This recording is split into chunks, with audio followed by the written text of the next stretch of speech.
ជំរាបសួរបងប្អូនទាំងអស់គ្នាមានបងប្អូនខ្លះគឺនៅតែសួរនាងខ្ញុំថានៅតែលេងអញ្ចឹងនៅពេលដែលគេរៀបចំមង្គលការតើគេធ្វើនៅកន្លែងណានេះគេធ្វើនៅលើរោងនេះឬក៏ផែអាហ្នឹងគេហៅថារោងឬក៏ផែនៅពេលដែលគេមានកម្មវិធីបុណ្យទានឬក៏គេរៀបមង្គលការគឺគេធ្វើនៅលើផែនឹងឯងហើយបងប្អូនមិនបាច់ភ័យខ្លាចលិចទៅណាទេបើសិនជាគេដាក់ផែមួយនឹងមិនគ្រាន់គេដាក់ផែថែមមួយទៀតអីហើយនេះបងប្អូនប្រុសនាងខ្ញុំថ្ងៃហ្នឹងគឺគេរកគាត់ធ្វើជាតកងកណូតដើម្បីបើកច្រឡំភ្ញៀវតាមផ្ទះទៅញ៉ាំការដល់ពេលឥឡូវគេមកច្រឡំម៉ាក់នាងខ្ញុំយកទៅហើយរោងការហ្នឹងក៏នៅគៀកនឹងផ្ទះនឹងដែរមើលឃើញអញ្ចឹងណាហើយនៅពេលដែលយើងញ៉ាំការមិនចាំបាច់ពិបាកទៅខ្លួនឯងទេធ្វើខ្លួនចាំនៅផ្ទះនឹងទៅដល់ម៉ោងគឺមានគេបើកកណូតមកច្រឡំយើងហើយទាំងទៅទាំងមកហើយប៉ានាងខ្ញុំថ្ងៃហ្នឹងក៏ជាអ្នកច្រឡំភ្ញៀវដែរអញ្ចឹងនៅពេលដែលច្រឡំភ្ញៀវគឺយើងត្រូវមាន2នាក់អញ្ចឹងម្នាក់បើកកណូតម្នាក់ទៀតចាំកោះក្បាលកណូតហើយកាន់กระดาษភ្ញៀវឧទាហរណ៍ថាមួយកណូតហ្នឹងគឺគេឲ្យយើងច្រឡំ10នាក់អញ្ចឹងយើងបើកមើលតាមផ្ទះអ្នកណាមានឈ្មោះនៅក្នុងกระดาษហ្នឹងក៏យើងចូលទៅតាមផ្ទះអញ្ចឹងណាពេលទៅដល់យើងស្ពះអញ្ជើញគេទៅយើងហៅគ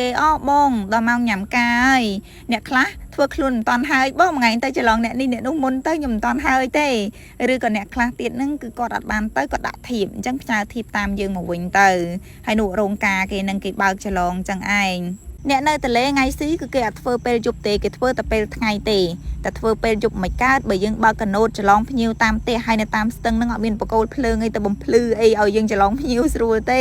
ប្រដេះប្រដាស់នឹងបើកកណូតបុកគ្នាពេញទៅនឹងហើយថ្ងៃបុណ្យថ្ងៃទៀនថ្ងៃការអីតាមស្ទឹងនិយាយថាកណូតវីវទៅវីវមកប្រសាទពេញនឹងឯងថ្ងៃហ្នឹងនៅម្នាក់ឯងទៀតអើយមិនម្នាក់ឯងទេស្រីពៅម្នាក់ដែរតែគេទៅរៀនបាត់ហើយអញ្ចឹងអត់ដឹងថាធ្វើអីញ៉ាំទេនឹកឃើញត្រីកាភ្លេងបងប្រុសគាត់បងស្នាញ់នៅក្រោយផ្ទះបានមកស្នាញ់បានប៉ុណ្ណឹងបងប្អូននឹងត្រីរស់ពីក្បាលហ្នឹងត្រីកាភ្លេងបើសិនជាយើងយកទៅស្លវាពិបាកបន្តិចព្រោះអីវាឆ្អឹងអញ្ចឹងណាបើយើងហាលវាជាងៀតហើយយកទៅស្លស្រួលវិញទេដល់ពេលវាស្រស់អញ្ចឹងអត់មានអីនឹកឃើញក្រៅពីប្រឡាក់ចៀនទេអាត្រីរស់ហ្នឹងក៏នាងខ្ញុំពុះយកឆ្អឹងយកអីភ្លើយកសាច់បែបហ្នឹងដាក់ប្រឡាក់ជាមួយនឹងត្រីកាភ្លេងហ្នឹងឯងឥឡូវធ្វើស្អាតអស់ហើយគឺនាងខ្ញុំចាប់ផ្ដើមប្រឡាក់ដាក់រ៉ូឌីមួយកញ្ចប់500ហ្នឹងមួយកញ្ចប់ចូលទាំងអស់ទៅហើយបន្ទាប់មកនាងខ្ញុំដាក់អំបិលថែមបន្តិចទៀតហើយយើងដាក់ប៊ីចេងចូលនាងខ្ញុំអត់ប្រើស្ករទេត្រីភាគច្រើនពេលប្រឡាក់នាងខ្ញុំអត់សូវប្រើស្ករដោយសារអីពេលដែលយើងចៀនវាពិបាកវាងាយនឹងខ្លោចហើយត្រីរបស់យើងចៀនទៅក៏អត់សូវស្រួយល្អដែរត្រីហ្នឹងប្រឡាក់ហើយគឺនាងខ្ញុំទុកវាចោលសិនទៅចាប់ផ្ដើមមកធ្វើជ្រក់ស្វាយថ្ងៃហ្នឹងគឺចៀនត្រីកាភ្លៀងញ៉ាំជាមួយជ្រក់ស្វាយតាមពិតចង់បុកអំពិលខ្ចីតែរកទិញអំពិលខ្ចីអត់បានទេដាក់ភ្នែកកលេចឃើញស្វាយខ្ចីសល់មួយមកចាហៀងហ្នឹងក៏យកវាមកធ្វើជ្រក់នឹងឯងអញ្ចឹងស្វាយហ្នឹងគឺយកមកដល់នាងខ្ញុំចិត្តសម្បកចិត្តអីឲ្យស្អាតទៅហើយមានខ្ទឹមក្រហមមានខ្ទឹមសក៏យើងបកសម្បកបកអីឲ្យស្អាតដូចគ្នា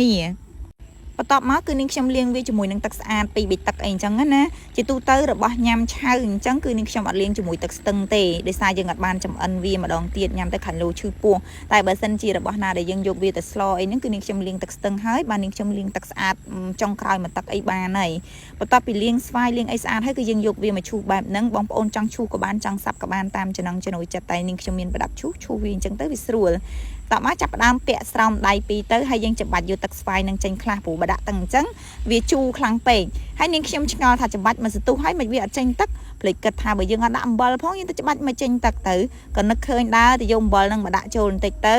ហើយយើងពាក់ស្រោមដៃច្បាច់ម្ដងទៀតជាមួយច្បាច់ម្ដងនេះជាមួយវាចេញទឹកអត់1 2 3ចេញឬក៏មិនចេញមែនបន្ទាប់ពីយើងច្បាច់វាមកសន្ទុះហើយគឺយើងចាប់ផ្ដើមពូតទឹកនឹងចេញទៅតែមិនមែនយកទឹកស្វាយនឹងទៅធ្វើជ្រក់ឯណាបងប្អូនយើងយកកានោះទៅធ្វើជ្រក់ស្វាយនឹងវារៀងតិចដែរព្រោះអីឲ្យតែជ្រក់ប្រភេទហ្នឹងគឺចូលចិត្តញ៉ាំច្រើនតែនឹងធ្វើម៉េចបើយើងមានតែប៉ុណ្ណឹងបន្ទាប់មកយើងចាក់ស្វាយនឹងចូលនៅក្នុងចានកធុនហ្នឹងទៅយើងហាន់ខ្ទឹមក្រហមនឹងដាក់ចូលហើយម្ទេសអីហ្នឹងក៏យើងដាក់ចូលដូចគ្នាហាន់ទៅខ្ទឹមសអត់ហាន់ទេគឺយើងចិញ្ច្រាំវាដំចិញ្ច្រាំវាល្អិតមកល្មមហើយគឺយើងដាក់ចូលនៅក្នុងអាចានស្វាយហ្នឹងទៅស្វាយហ្នឹងមកកាប៉ិចទេប៉ុន្តែអាចានសម្រាប់ច្បល់ស្វាយហ្នឹងឡើងប៉ុណ្ណាណីព្រោះខ្ជិលប្រឡាក់ច្រើនតង់មានអាហ្នឹងហើយដាក់អាហ្នឹងហ្មងទៅហើយចាប់ផ្ដើមផ្សំគ្រឿងមានប៊ីចេងមានស្ករមានរ៉ូឌីមានអំបិលដាក់ចូលមួយមុខបន្តិចហើយគឺយើងចាប់ផ្ដើមពាក់ស្រោមដៃច្បល់ច្បាច់វាសពជាតិជាមួយនឹងខ្ទឹមក្រហមខ្ទឹមសម្ទេសស្វាយហ្នឹងយើងភ្លក់មើលថាតើរសជាតិចំណង់ចំណូលចិត្តត្រូវហើយនៅយើងដួសដាក់ចានទុកមួយឡែកទៅឥឡូវជ្រក់របស់យើងអូខេហើយយើងទៅមើលត្រីរបស់យើងក៏រឹងសាច់ល្មមដែលអាចចៀនបានហើយព្រោះនាងខ្ញុំប្រឡាក់ទុករៀងយូរដែរយើងចាប់ផ្ដើមយកមកចៀនដាក់ខ្លាញ់ចូលក្នុងខ្ទះហ្នឹងទៅឲ្យក្តៅហើយយើងដាក់ត្រីនឹងចូលដំបូងចៀនត្រីកាភ្លៀងចៀនវាយើងត្រូវប្រយ័ត្នដែរចាំមើលតែវាក្រៀមល្អហើយចាំយើងប្រែបើសិនជាករណីត្រីនឹងមិនទាន់ក្រៀមផងតែប្រែវាបែកសាច់ខ្ទេចអស់ពេលចៀនត្រីនេះខ្ញុំធុញជាងគេទី1ហ្នឹងគឺវាផ្ទុះខ្លាញ់លាដៃទី2គឺយើងត្រូវការចំណាយពេលវេលាយូរដោយសារយើងឲ្យហ៊ានបើកភ្លើងខ្លាំងទេយើងដាក់រឹមខ្លាចវាខ្លោច ឥឡូវត្រីរបស់យើងឆ្អិនហើយអរគុណបងប្អូនសម្រាប់ការទស្សនាជួបគ្នានៅវីដេអូក្រោយទៀតបាយបាយ